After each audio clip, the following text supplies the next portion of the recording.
ونصلي على رسوله الكريم أما بعد فأعوذ بالله من الشيطان الرجيم بسم الله الرحمن الرحيم وقال لهم نبيهم إن الله قد بعث لكم طالوت ملكا قالوا أنى يكون له الملك علينا ونحن أحق بالملك منه ولم يؤت سعة من المال قال إن الله اصطفاه عليكم وزاده بسطة في العلم والجسم والله يؤتي ملكه من يشاء والله واسع عليم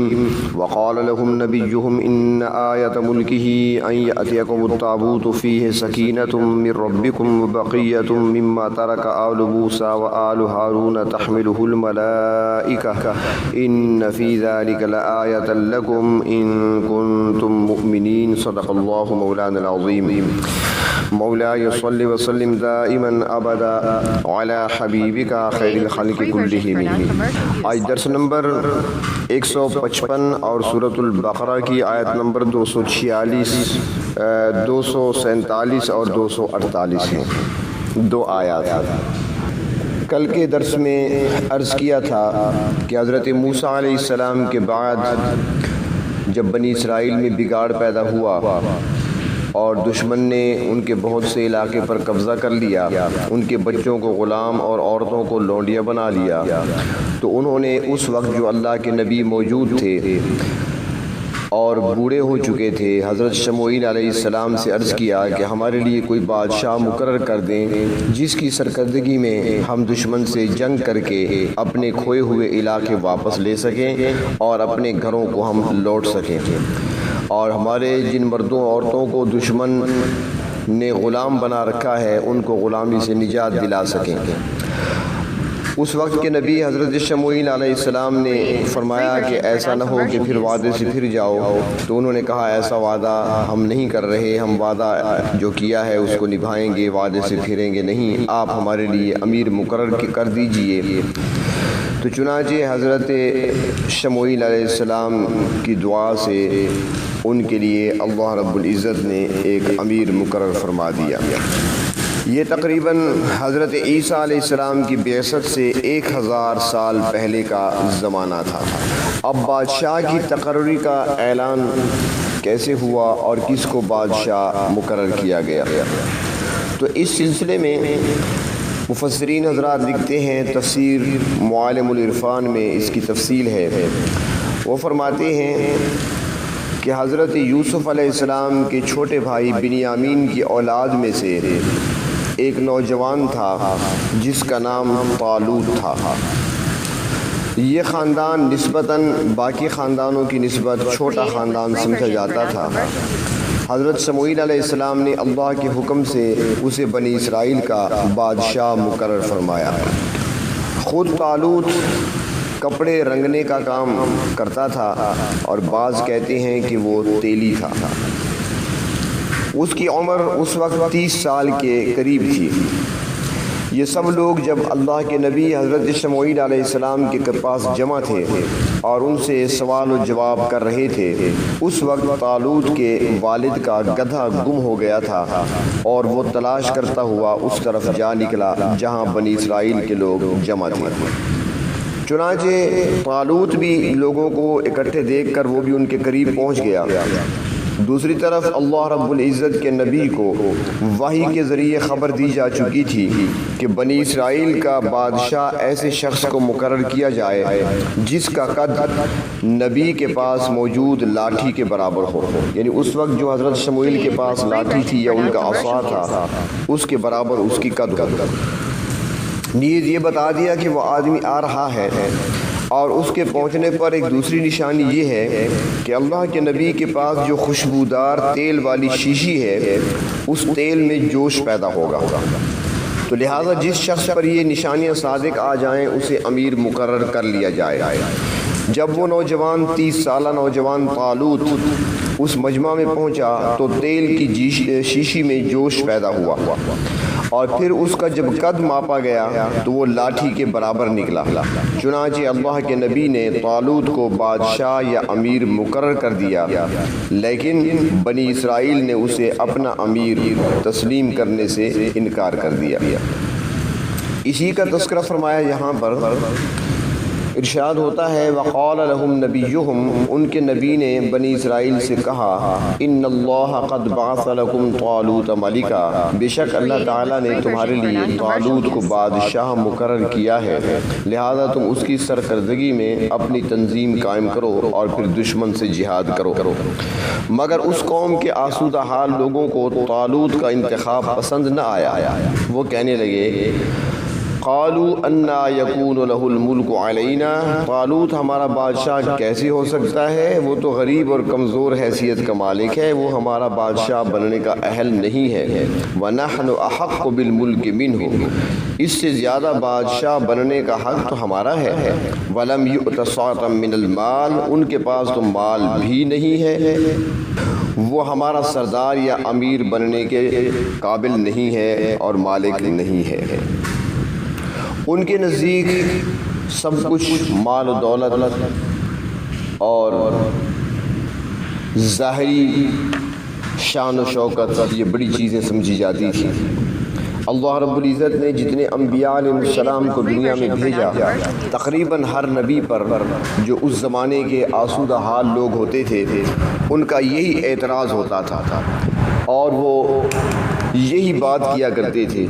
کہ یہ کیسے نبی ہیں، ان کے پاس تو نہ مال ہے نہ دولت ہے، نہ ان کے پاس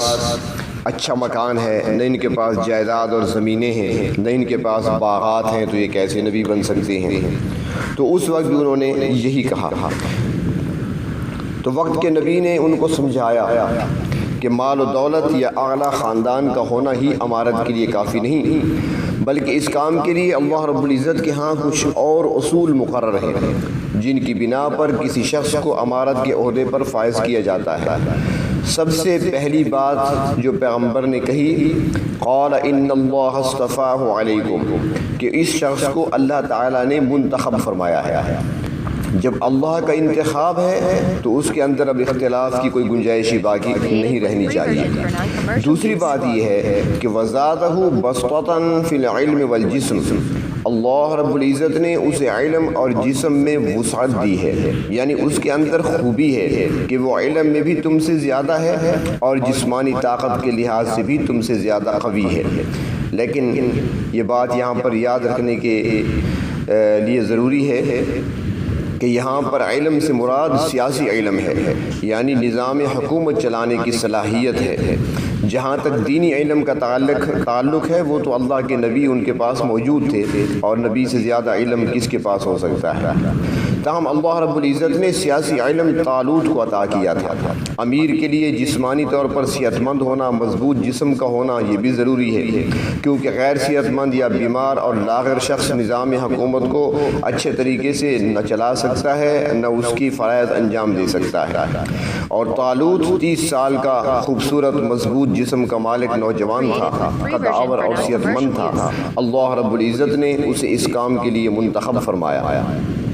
اور اس انتخاب پر کوئی اعتراض نہیں ہو سکتا تھا۔ جس طرح اللہ رب العزت نے تمام انبیاء علیہ السلام کو بطور نبی کے منتخب فرمایا، اسی طرح اللہ نے طالوت کو بادشاہت کے لیے منتخب فرمایا،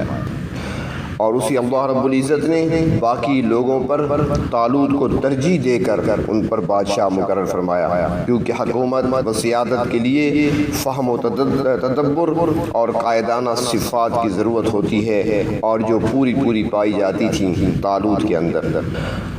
تو معلوم ہوا کہ خلافت کے لیے اعلیٰ خاندان کا ہونا اور خلیفہ کے پاس مال و دولت کا ہونا کوئی شرط نہیں ہے، بلکہ یہاں پر اس کے لیے جو معیار مقرر کیا گیا، جو صفات بیان کی گئیں، وہ مال و دولت اور اعلیٰ خاندان کے علاوہ کچھ اور ہیں۔ تو اللہ رب العزت نے فرمایا کہ واللہ یؤتی ملکہ من یشاء، اور اللہ تعالیٰ جسے چاہتا ہے اپنا ملک عطا کرتا ہے۔ واللہ واسع علیم، اور اللہ تعالیٰ وسعت والا اور علم والا ہے، وہ جس کو بادشاہی دیتا ہے اس کو مال و دولت سے بھی نواز سکتا ہے، اور جس کے اندر خود اسی نے صلاحیت رکھی ہے اس کو امیر بنا دیتا ہے۔ یہ سب کچھ اس کے علم میں ہے۔ اللہ کے نبی نے اللہ کے حکم سے اپنی قوم کے سامنے ایک معجزانہ نشانی کا اظہار فرمایا، تاکہ ان کی تسلی ہو جائے کہ طالوت کے متعلق اللہ رب العزت کا انتخاب بالکل درست ہے۔ شموئیل علیہ السلام نے طالوت کی بادشاہت کا ثبوت فراہم کرنے کے لیے ایک نشانی بیان فرمائی کہ تمہارے پاس ایک تابوت یعنی صندوق آئے گا جو تمہارے لیے راحت و اطمینان کا باعث ہوگا۔ اس صندوق کو بنی اسرائیل مقدس سمجھتے تھے اور مشکل حالات، مصیبتوں اور جنگوں میں اس صندوق کی موجودگی کو کامیابی کا وسیلہ اور ذریعہ سمجھتے تھے۔ اس صندوق میں نہایت متبرک چیزیں محفوظ تھیں۔ یہ متبرک چیزیں کیا تھیں؟ تو مفسرین کرام فرماتے ہیں کہ اس میں تورات کی 2 تختیاں، حضرت موسیٰ علیہ السلام کا عصا اور حضرت ہارون علیہ السلام کی پگڑی وغیرہ تھیں۔ تفسیر قرطبی جلد 3 بحوالہ تفسیر روح القرآن۔ تو قوم عمالقہ نے بنی اسرائیل سے اس صندوق کو چھین لیا تھا، جسے انہوں نے اپنی عزت و عظمت کے چھن جانے سے تعبیر کیا، اور یہ سارے جانتے تھے وہ لوگ کہ ہمارا وہ بابرکت متبرک صندوق قوم عمالقہ چھین کر لے گئے، وہ 20 سال سے ان کے پاس موجود ہے،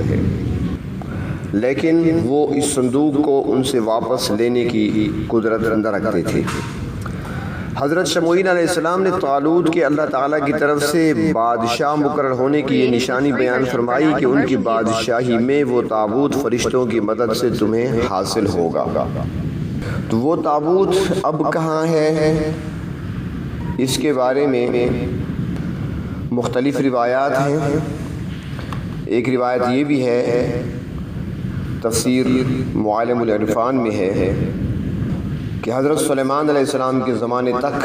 وہ تابوت، وہ صندوق بنی اسرائیل میں رہا۔ پھر آپ نے جب بیت المقدس میں ہیکل سلیمانی کی تعمیر کے وقت جب وہ تعمیر کر رہے تھے تو وہاں رکھ دیا، اور اس کے بعد اس کا کچھ پتہ نہیں چلتا۔ بعض کہتے ہیں کہ ہیکل سلیمانی میں دفن ہے۔ تو اللہ تبارک و تعالیٰ نے فرمایا وقال لهم نبیہم، ان کے نبی نے ان سے کہا ان آیت ملکہ ان یأتیکم التابوت، نشانی کیا ہے اس کی بادشاہت کی، اس کی امارت کی ایک نشانی بیان فرمائی کہ تمہارے پاس وہ صندوق خود بخود آ جائے گا، فیہ سکینۃ من ربکم، جس میں تمہارے رب کی طرف سے تسکین قلب ہے، وبقیۃ مما ترک آل موسیٰ وآل ہارون، اور کچھ بچی ہوئی چیزیں ہیں جنہیں حضرت موسیٰ علیہ السلام اور حضرت ہارون علیہ السلام کی اولاد نے چھوڑا ہے۔ تحملہ الملائکہ، اسے فرشتے اٹھا کر لائیں گے۔ قوم عمالقہ پر اس صندوق کے لے جانے کے بعد طرح طرح کے مصائب نازل ہونے شروع ہو گئے تھے، اور ان سے چھٹکارا حاصل کرنے کے لیے وہ بڑے پریشان تھے،